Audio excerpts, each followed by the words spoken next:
Wouldn't it be nice if we could work on finger independence and fundamental coordination things away from the guitar so that when we actually get time to practice with a guitar, we can spend that valuable and sometimes too short practice time actually playing music and not a bunch of drills?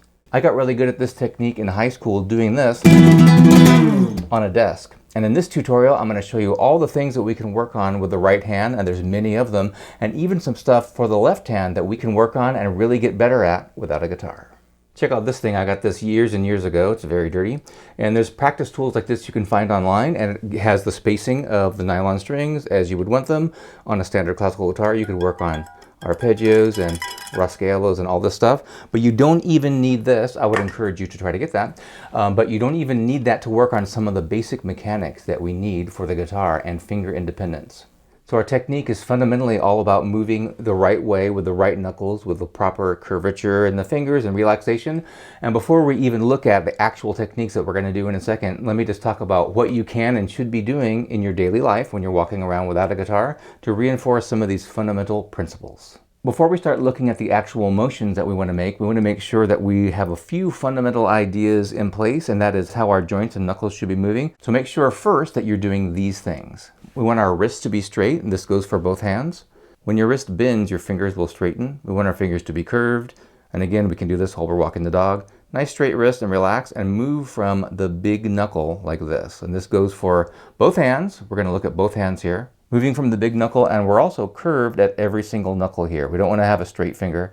There's so many bad things that can happen when we do that. And we're just going to practice as you're walking around, moving like this and making sure your wrist is not bending. And do it on both hands. This is very much like typing.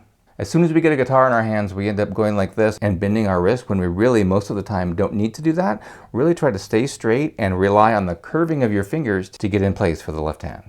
So that's a really simple concept, but most people don't do it. Try to make these motions first without a guitar and see if you can still do them with the guitar. Don't let anything change in this knuckle, because once our fingers start touching the strings, we have a little nail there probably, you'll feel that resistance, and then your fingers might want to bend inward and things like that. We want to just keep it. This is an argument for having shorter nails. We want to keep the curvature in all those knuckles. So let's start out with different rasgueado techniques. That's when we hit our nails against the strings. Basically, you could say it's Spanish guitar strumming. And right here, the most basic way to do that is just with your index finger. I've got my thumb on the 6th string as a nice anchor, and just going down and up. Again, I'm trying to move from my big knuckle there. Now, when you don't have a guitar, we can mimic some of those motions by sitting on your thumb. That's a very important part of it. We want the weight of our arm nice and relaxed. Don't be tense in your shoulder anywhere else. I'm sitting on my thumb and then taking my index finger and just doing this. Seems totally easy, seems really dumb, doesn't it? Because yeah, you can do this all day long and you will improve when you do this. And we can talk later about different rhythms that we'll also try to incorporate here. But I'm coming all the way in, touching my palm, all the way out. But now let's look at a bunch of different rasgueos that we can do on our knees. First, we have this very common traditional one, which we could call the 4-stroke rasgueo. I'm going down with my pinky, down with my ring, down with my middle, down with my index. And see what I'm doing here, when you practice this stuff, a lot of people will practice it with muted strings. Well, if you're doing it with muted strings, you're not even making a musical sound anyway, so why not do it on something, a desk or your knee or whatever, that you can make a noise on. I think it's really good to have something that you can make a noise on. And like I was mentioning earlier, I got really good at this on a desk in high school, much to the annoyance of my classmates. And it really is just something that if you do it enough times, you will get better at it, provided that you're relaxing and doing all these other things I'm talking about. But if you can produce a noise on some kind of hard surface, you can kind of tell if you're doing it right. So I've got these guys tucked in. I'm going pinky, ring, middle, index.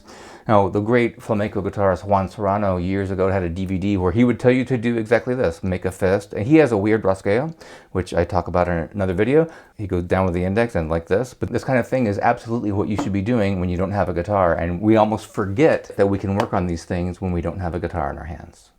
One thing I like to do for this triplet rasgueo, one of the coolest Spanish guitar techniques you can do. One thing I used to do is put your fingers like this as if they were strings, and now we kind of have, instead of doing it on your knee, which is also great, we kind of have the angle that maybe the strings are. Of course, I'm a lot higher now than the guitar would be, unless you're Dave Matthews, and he's got it way up here. But I'm gonna go up with the thumb, down with the middle, down with the thumb. So I have kind of an angle here and a plane that's more where the strings normally would be. And can't really hear that too well, right? Try it on any surface that you can, just don't break your nails. can be doing this for hours at the DMV while you're waiting. And lo and behold, when you get back to your guitar, you're going to feel that much better and that much more primed and ready to actually play a song. If you'd like to get more of a deep dive treatment on what we should be doing with the right hand with an actual guitar, check out my nylon string technique workshop, where we work on the 3 most important and essential techniques, how to correctly play them with planting and all that stuff, and a really great and quick drill to put all those techniques together to save you so much practice time so you can finally just start playing music. One rasgueo that gives people a lot of trouble is the quintuplet one, the 5-stroke. So we're going to go basically like the traditional 4-stroke, but then add an index upstroke, 1, 2, 3, 4, 5. Now, technically that's not too hard. If you can do the 4-stroke, you can do that, but it's all about the rhythm of it that gives people a problem. So perfect, we don't need a guitar for that. We can do this on a desk, 1, 2, 3, 4, 5. It's great to do 2 in a row to make sure that you, in fact, did do 5 completely evenly. Right, 1, 2, 3, 4, 5, 1, 2, 3, 4, 5. You can just do this all day long. Let's do a different rhythm. Down, up, 1, 2, 3, 4, 5, down, up. Right, we're gonna go 1 and 2 and 3, 4 and 1 and 2 and 3, 4 and. Now check out this rhythm. Just a basic Roomba pattern. Well, we can do that, you guessed it, on your knee. You're not gonna really hear this too much, but you can see it. I'm going down, up, slap, up, down, up. You can hear the slap there. So here we're working on the techniques, the motions, the mechanics, and also a rhythm. One thing that you'll hear me go on and on about is preparation, or what we call planting. It's so important. Let's take a technique like picado. Right? In order to get fast and be precise and get better volume and all this stuff, a great exercise is to play staccato like this. And believe it or not, you actually can work on that whole idea of planting without a guitar. So this can actually get you familiar and really help you internalize this planting thing. This time, instead of resting on your thumb, which is a great default position most of the time, rest on your index finger, and we want the weight of your arm not to be pushing down, but just totally relaxed. And what I'm going to do here is make the motion of stroking the string, but immediately I have to replace it with the middle finger in the interest of not letting my arm fall. So this helps you really get the concept across. So if I just went like this and nothing else, everything drops, right? But replace it with the next finger, it has to happen instantaneously. And if you do this, you actually are working on and actually executing correctly the whole idea of planting. What about the left hand, you ask? Take your right arm, go like this. I got my top of my forearm facing outward, and I'm going to grab my forearm just like a guitar neck here. Now, I'm following all the same rules and positioning I would have if I were actually playing. I have a little space right here. My fingers are curved like I was talking about before, so I can move from that big knuckle. And check this out. This is really going to mess you up, but this is such an awesome exercise. We're going to take fingers 1 and 3. We're going to take them off, put it back. Don't let the other ones come off. Now 2 and 4.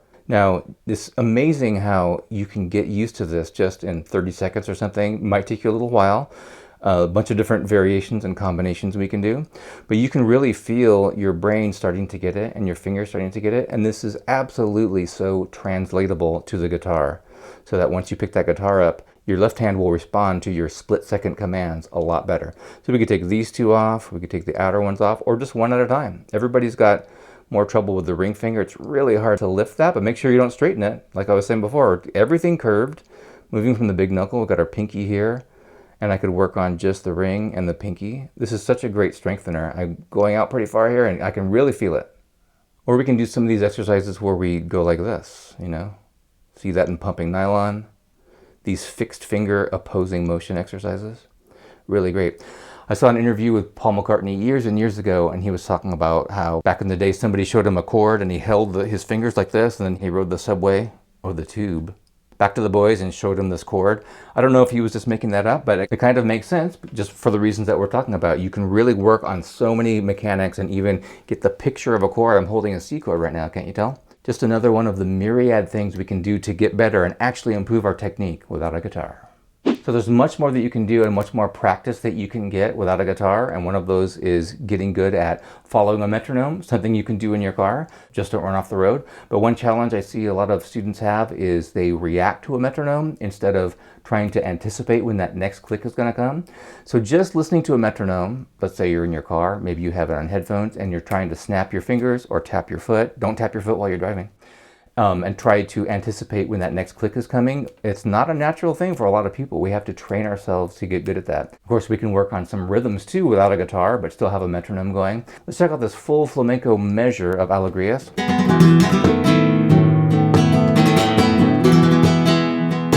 Well, let's try to do that without a guitar.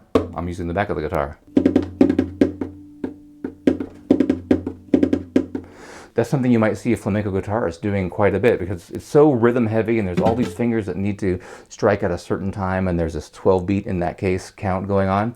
You really can work on this stuff when you're away from the guitar, when it's not appropriate to be playing guitar, and you can really work out a lot of the kinks. 1E and a 2E and a 3 and 4 and 5 and 6, 7, 8, 9, 10, 11, 12. The final thing that I think you're probably not doing that's a great practice that you can do away from the guitar is listening more. If there's a piece that you're working on, you should be listening to it over and over, not casually, but actually engaging with it, maybe even imagining yourself playing that piece. And this goes a long way towards helping you memorize the piece so you can get off of the page, being more familiar with it. It's so easy to get stuck in all these guitar tabs and really never even actually listen to music, but that is an essential part of your practice. Now, once you've really worked on your rasgueos in your car, on your drive home, on your knee, check out this video to make sure you're not doing anything wrong.